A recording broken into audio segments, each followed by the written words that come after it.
अस्सलाम वालेकुम, welcome to Paragon kitchen. आजकल बहुत ही ज़्यादा शदीद गर्मी पड़ रही है और इस गर्मी के मौसम में ना हमें चाहिए बहुत ही ज़्यादा एनर्जेटिक और दिलो दिमाग को ठंडा कर देने वाला रिफ़्रेशिंग ड्रिंक। और आज मैं आपके साथ एक बहुत ही बेहतरीन रिफ़्रेशिंग ड्रिंक की रेसिपी शेयर करूंगी जिसे आप फौरी तौर पे इंजॉय नहीं बल्कि लंबे अरसे तक इंजॉय कर सकेंगे, क्योंकि आप इसे ईजिली स्टोर कर सकेंगे 6 मंथ तक और पूरी गर्मियाँ सुकून के साथ गुजार सकेंगे। तो चलिए इसे बनाना शुरू करते हैं। तो आजकल बहुत ही ज़्यादा हरा भरा और ताज़ा पुदीना आया हुआ है। आपने 2 गड्डी पुदीने की ले लेनी है और साथ ही में आपने 150 ग्राम आलू बुखारा ले लेना है और इतनी ही क्वांटिटी आपने इमली की ले लेनी है। अब यहाँ पर इन दोनों चीज़ों को पहले साफ़ सुथरा कर लेते हैं और उसके बाद हम नेक्स्ट स्टेप की तरफ चलेंगे। तो पहले इमली और आलू बुखारे को आपने किसी बाउल में डाल करना, सिर्फ एक बार इसके ऊपर पानी गिराना है और एक बार हाथ की मदद से खोल कर इसको साफ़ कर लेना है। इस तरह से इसके ऊपर जो लगी हल्की फुल्की मिट्टी है वो उतर जाएगी और उसके बाद हम इसको इस्तेमाल करेंगे। अब यहाँ पर आपने क्या करना है, एक खुला बर्तन ले लेना है जिसके अंदर हमने इसे तैयार करना है। और इस शरबत की क्वांटिटी जो है ना वो काफ़ी ज़्यादा बनके तैयार होगी, 2 से 2.5 लीटर के करीब। तो उसी लिहाज से आपने इसके अंदर पानी भी शामिल कर देना है।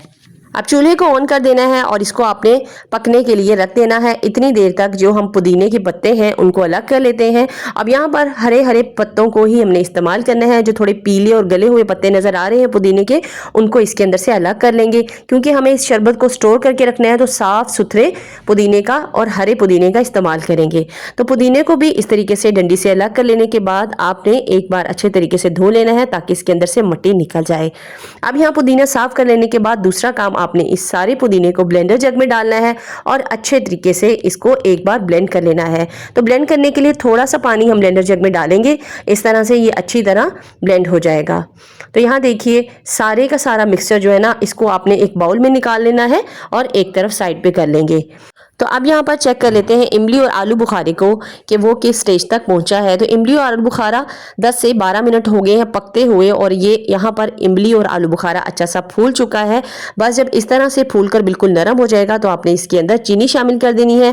टोटल मिलाकर मैंने इसके अंदर 4.5 कप चीनी शामिल किए हैं और चीनी डालने के बाद आपने इसके अंदर 1 टीस्पून भरकर अजवाइन का शामिल कर देना है। अजवाइन को जब हम इस तरीके से लेंगे ना इस ड्रिंक के अंदर तो इसकी तासीर बहुत ज़्यादा ठंडी हो जाएगी और इस तरीके से जब आप शरबत में इस्तेमाल करेंगे ना तो ये आपके खाने को भी हजम करने में काम करेगी और साथ में आपकी भूख को भी बढ़ाएगी। अब यहाँ चीनी डाल लेने के बाद इसको थोड़ी देर के लिए पकने के लिए छोड़ देना है ताकि चीनी जो है वो बहुत अच्छी तरह से पक भी जाए और उसका कच्चापन बिल्कुल ख़त्म हो जाए और मुकम्मल तौर पर हल हो जाए। अब यहाँ पर कुछ देर पकने के बाद ना इसके अंदर जो हमने पुदीने का पेस्ट बनाकर रखा है वो सारे का सारा शामिल कर देना है। और पुदीना डालने के बाद आपने इसको बहुत ज़्यादा ओवरकुक बिल्कुल भी नहीं करना, जस्ट 1 से 2 बार इसको बॉईल आएंगे तो आपने चूल्हे को बंद कर देना है। पुदीना कुक हो जाने के बाद इसका कलर थोड़ा सा फीका पड़ जाता है, तो इस शरबत के कलर को बिल्कुल फ्रेश करने के लिए और एकदम रिफ्रेशिंग लुक देने के लिए इसके अंदर थोड़ा सा ग्रीन फूड कलर आपने ऐड कर देना है। और इस तरह से मिक्स कर देने के बाद 1 से 2 बार इसको बॉईल आएंगे और आपने फिर चूल्हे को बंद कर देना है और इसको रूम टेम्परेचर पर आने देना है ताकि हम इसका नेक्स्ट स्टेप कर सकें। तो यहाँ पर आपने चूल्हे को बंद कर देना है और इसके ठंडे होने का इंतज़ार करना है। अब आपने जो काम करना है जब तक शरबत थोड़ा रूम टेम्परेचर पर आता है, यहाँ पर 150 ग्राम ही मैंने लीमू लिए हैं। आपने इन लीमू का रस निकाल लेना है और इसको एक बार छान लेना है इस रस को। तो यहाँ देखिए इमली और आलू बुखारा भी एकदम रूम टेम्परेचर पर आ चुका है। अब हम इसे शरबत के नेक्स्ट स्टेप की तरफ लेके जाएंगे, जिसके लिए आपने क्या करना है, इस सारे शरबत को 2 से 3 हिस्सों में डिवाइड करते हुए ब्लेंडर जग ले लेना है और उसके अंदर डाल देना है। अब यहाँ पर आपने सिर्फ एक बार बटन दबाना है और ये सारा गूदा और इमली का जो गूदा है ना वो सारे का सारा अलग हो जाएगा गुठली से। आपने इसको ब्लेंडर जग में डालकर बहुत ज़्यादा ओवर ब्लेंड नहीं करना। अब यहाँ पर इस मिक्सचर को जो हमने ब्लेंड करके तैयार किया है ना इसको आपने छान लेना है किसी थोड़े मोटे सुराख वाली स्ट्रेनर की मदद से।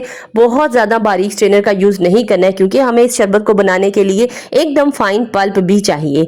तो सारे के सारे इस इमली और आलू बुखारे के मिक्सचर को आपने एक बार छान लेना है और उसके बाद इसे किसी खुले बाउल में आपने ट्रांसफ़र कर देना है। क्योंकि ये इतनी ज़्यादा क्वान्टिटी में बना हुआ शरबत है तो इसको आप किसी खुले बाउल में निकालें। उसके बाद हमने इसमें शामिल कर देना है यहाँ पर ज़्यादा टेस्टी बनाने के लिए इस शरबत के अंदर 1 टेबलस्पून भरकर फाइन काली मिर्च के पाउडर को, 1 टेबलस्पून ही काला नमक आपने इसमें शामिल कर देना है। अब जो नींबू का रस निकाल के रखा है वो इसमें शामिल कर देना है। अब इन तीनों चीज़ों को डालकर आपने इन्हें बहुत अच्छे तरीके से मिक्स कर लेना है। तो ये हमारा बहुत ही ज़बरदस्त किस्म का रिफ्रेशिंग ड्रिंक बनके तैयार हो गया है, जो सेहत के लिए बहुत ही ज़्यादा फ़ायदेमंद है और आपको इसके रिजल्ट्स जो है ना पीने के बाद वाकई ही में नज़र आएंगे। अब यहाँ इस शरबत से लंबे अरसे तक फ़ायदा उठाने के लिए आपने इसको स्टोर कर लेना है और उसके लिए 2 बोतलें ले लेनी है, जितनी क्वांटिटी शरबत की है उसी की मुनासबत से, और उसके ऊपर एक अदद फनल रख कर आपने इस तरह से शरबत को इसके अंदर पोर कर देना है। और ये है बहुत ही आसान तरीका शरबत को स्टोर करने का। और यहाँ पर इसको आपने क्या करना है, फिल करने के बाद इसको फ्रीज कर लेना है और इस्तेमाल से 5 मिनट पहले आप निकालेंगे तो ये दोबारा से एक गाढ़े पल्प की तरह इस्तेमाल के काबिल हो जाएगा। और इसका शरबत बनाने का तरीका बहुत ही आसान है। गर्मी के मौसम में आपको बार बार चीनी घोलने की टेंशन भी खत्म हो जाएगी और बहुत ही क्विकली ये शरबत बनके तैयार हो जाएगा। तो शरबत बनाने के लिए बस आपने किसी बाउल में डालना है थोड़े से बर्फ के क्यूब्स और साथ में यहाँ पर आधा कप के बराबर मैंने इसके अंदर ये शरबत ऐड किया है। शरबत डाल लेने के बाद आपने इसके अंदर पानी शामिल कर देना है और ये देखिए बहुत ही टेस्टी रिफ्रेशिंग मज़ेदार ड्रिंक जो है वो बनके तैयार हो जाएगा। और ये ड्रिंक ना मुझे इसलिए भी बहुत ज़्यादा पसंद है कि इसके अंदर आपको किसी भी किस्म का सोडा और कोल्ड ड्रिंक्स वगैरह ऐड करने की ज़रूरत नहीं रहती। तो ये बहुत ही ज़बरदस्त तरीका है गर्मी के मौसम में एकदम मज़ेदार और रिफ्रेशिंग ड्रिंक को बनाकर स्टोर करने का। तो आप इसको ज़रूर से ट्राई करें इन गर्मियों में और मुझे अपना फीडबैक ज़रूर से देना है। और अगर वीडियो अच्छी लगी है तो वीडियो को थम्स अप कर दें। फिर मिलेंगे टिल द नेक्स्ट वीडियो, तब तक के लिए अल्लाह हाफिज़।